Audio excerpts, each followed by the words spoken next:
साथियों नमस्कार। स्वागत है आप सभी का मेरे YouTube चैनल में। आज के वीडियो में हम देखेंगे प्रोजेक्ट कार्य 7 कक्षा 6, 7 और 8 के लिए। कक्षा 6, 7, 8 सभी के विद्यार्थियों को ग्रीष्मकाल के दौरान एक वर्कशीट प्रयास अभ्यास पुस्तिका में दी गई है, उसे प्रतिदिन करना है। एक एक के हिसाब से इन सारी अवकाश के दिनों में करना है। तो 7वां प्रोजेक्ट है, इसे हम देखेंगे किस तरह से आपको करना है। तो एक सजेस्टिव जो वीडियो है वो आप सभी लोगों के लिए है।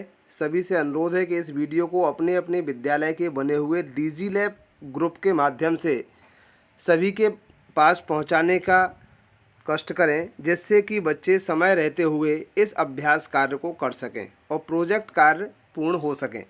आगे भी अन्य प्रोजेक्ट कार्य हमारे चैनल पर पूर्व से अपलोड हैं, जिन्हें देख करके पूर्व के प्रोजेक्ट कार्यों को भी कर सकते हैं। तो सबसे पहला जो प्रश्न है, निर्देश इसमें दिए गए हैं। विद्यार्थी अपने घर या आसपास के परिवेश से कम 9 वर्गाकार या आयताकार वस्तुओं का अवलोकन कर उसका चयन करें। चयनित वस्तुओं की लंबाई एवं चौड़ाई सेंटीमीटर में मापकर निम्नांकित सारणी को पूरा करें। ये जो सारणी दी गई थी ये पूरी ब्लैंक है, जिसमें 9 वस्तुओं का चयन करना है। आप वर्गाकार भी कर सकते हैं और आयताकार भी कर सकते हैं। तो इसमें जैसे वस्तुओं का नाम लिखा है बिस्कुट और पुस्तक, 2 पूर्व से लिखी हुई वस्तुएं हैं। तो हम अपने परिवेश से जो भी बिस्किट या पुस्तक आपको मिलती है उसकी लंबाई और चौड़ाई स्केल की सहायता से सेंटीमीटर में माप लें। मापने के पश्चात हम देखते हैं इसमें 2 चीज़ें हमें इसमें निकालना है। एक तो प्रत्येक वस्तु का परिमाप निकालना है और दूसरा निकालना है क्षेत्रफल। तो जो परिमाप होता है, परिमाप में क्या है, जैसे अगर आपने आयताकार वस्तु ली है तो आयताकार, जैसे ही यहाँ पर जो रेड कलर का घेरा परिमाप के ऊपर बना है, क्षेत्रफल के ऊपर बना है, इसमें आमने सामने की भुजाएं बराबर दी हैं, तो ये आयताकार घेरा बन गया है। इसी तरह से आप आयताकार वस्तुओं का चयन कर सकते हैं या वर्गाकार वस्तु का चयन भी आप कर सकते हैं। तो इसकी जो लंबाई है और चौड़ाई है इसे हम माप लेंगे उस वस्तु की और हम यहाँ पर लिख देंगे। परिमाप का मतलब होता है इसके चारों भुजाओं की लंबाई। तो हम आयत में देखते हैं आमने सामने की भुजाएं बराबर होती हैं और वर्ग की चारों भुजाएं बराबर होती हैं। परिमाप निकालने के लिए हमें चारों भुजाओं की लंबाई को टोटल ज्ञात करना होता है। तो परिमाप का जो फॉर्मूला होता है, परिमाप का फॉर्मूला जैसे हम आपको बता देते हैं कि आपने देखा परिमाप के लिए कि परिमाप को किस तरह से हम निकालेंगे। तो परिमाप का फॉर्मूला है जैसे 2, फिर हम ब्रैकेट, फिर आपका ये लंबाई धन चौड़ाई, ये है आपका परिमाप का फॉर्मूला। जैसे बिस्किट की हम बात करें तो लंबाई है इसकी 5 सेंटीमीटर और चौड़ाई है 3 सेंटीमीटर। तो 5 धन 3, 5 और 3 को दोनों को जोड़ा तो हो गया 8, 8 का गुणा 2 में किया तो आ गया 16। इस तरह से बिस्कुट का परिमाप हो गया 16 सेंटीमीटर। तो ये तो परिमाप का फॉर्मूला। इसी तरह से हम प्रत्येक वस्तु की लंबाई चौड़ाई निकाल करके इस सूत्र के माध्यम से उसका परिमाप ज्ञात कर सकते हैं। इसी तरह से अगर हमें इसका क्षेत्रफल निकालना है तो क्षेत्रफल बराबर क्या होता है, क्षेत्रफल बराबर होता है लंबाई गुणा चौड़ाई। जो आयत की लंबाई है उस लंबाई का चौड़ाई में अगर हम गुणा कर दें तो उस वस्तु का क्षेत्रफल निकल आता है। क्षेत्रफल निकालने के बाद उसकी जो यूनिट लिखी जाती है वो वर्ग में लिखी जाती है। चूँकि हमने सभी की लंबाई चौड़ाई सेंटीमीटर में ली है, इसलिए आंसर हमारा वर्ग सेंटीमीटर में आएगा। जैसे कि अगर हम बिस्किट के बारे में ही बात करें तो लंबाई है इसकी 5, तो हमने यहाँ पर लिख दिया 5 गुणा चौड़ाई है 3, तो 5 गुणा 3, 5 तिया 15, तो ये यहाँ पर लिखा हुआ है 15।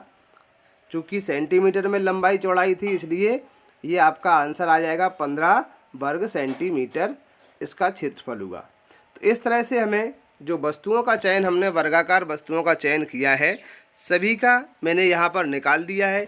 यदि आपको इनके अलावा और कोई दूसरी वस्तु निकलती है, मिलती है, या आप इसमें मेंशन करते हैं, लिखते हैं, तो आप जो हमने फॉर्मूला आपको बताया है उस फॉर्मूले में मान रख के लंबाई चौड़ाई का उसकी परिमाप निकाल सकते हैं और उसके क्षेत्रफल को हम निकाल सकते हैं।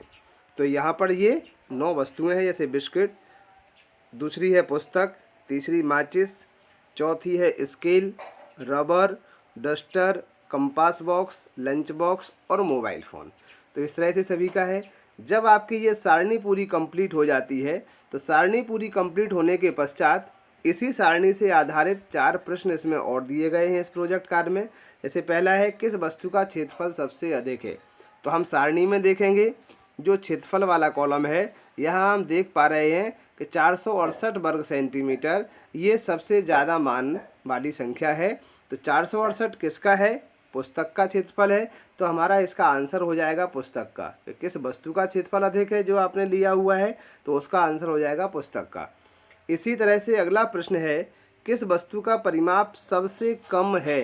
तो हम परिमाप वाले कॉलम में जाएंगे और परिमाप जो दिया गया है इसमें हम देखेंगे 16, 88, 16।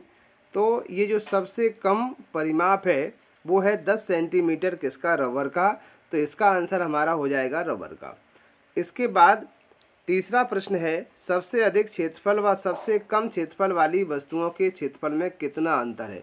तो सबसे अधिक क्षेत्रफल है इसमें पुस्तक का, जो सबसे अधिक क्षेत्रफल आप देख रहे हैं सबसे अधिक पुस्तक का है। तो ये हमने लिख लिया 468। सबसे कम है रबर का, तो पुस्तक का क्षेत्रफल माइनस रबर का क्षेत्रफल।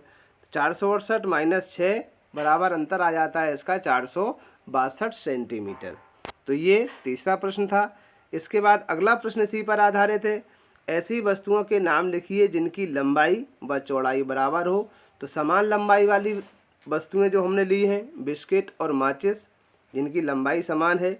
समान चौड़ाई वाली जो वस्तुएं सारणी में दी गई हैं, बिस्कुट, माचिस, स्केल और डस्टर, इसे हम सारणी में जा कर के भी देख सकते हैं। तो साथियों, ये थी कक्षा 6, 7 और 8 के लिए वर्कशीट क्रमांक 7 या प्रोजेक्ट कार्य 7 का संपूर्ण हल। इसी तरह के और भी वीडियो देखने के लिए हमारे चैनल से जुड़े रहें। चैनल को सब्सक्राइब करें, लाइक करें, अपने साथियों तक पहुंचाएं, जिससे कि आप समय रहते अपने प्रोजेक्ट कार्य को कर सकें। विद्यालय रीओपन होने के बाद जून में आपको सारी की सारी प्रयास अभ्यास पुस्तकें अपने विद्यालय में सबमिट कराना होंगी, जिसका मूल्यांकन या त्रुटि सुधार आपकी कक्षा शिक्षक के द्वारा किया जाएगा। चैनल से जुड़े रहने के लिए सभी को बहुत बहुत धन्यवाद। Thank you. मिलते हैं कुछ इसी तरह के वीडियो के साथ। जय हिंद।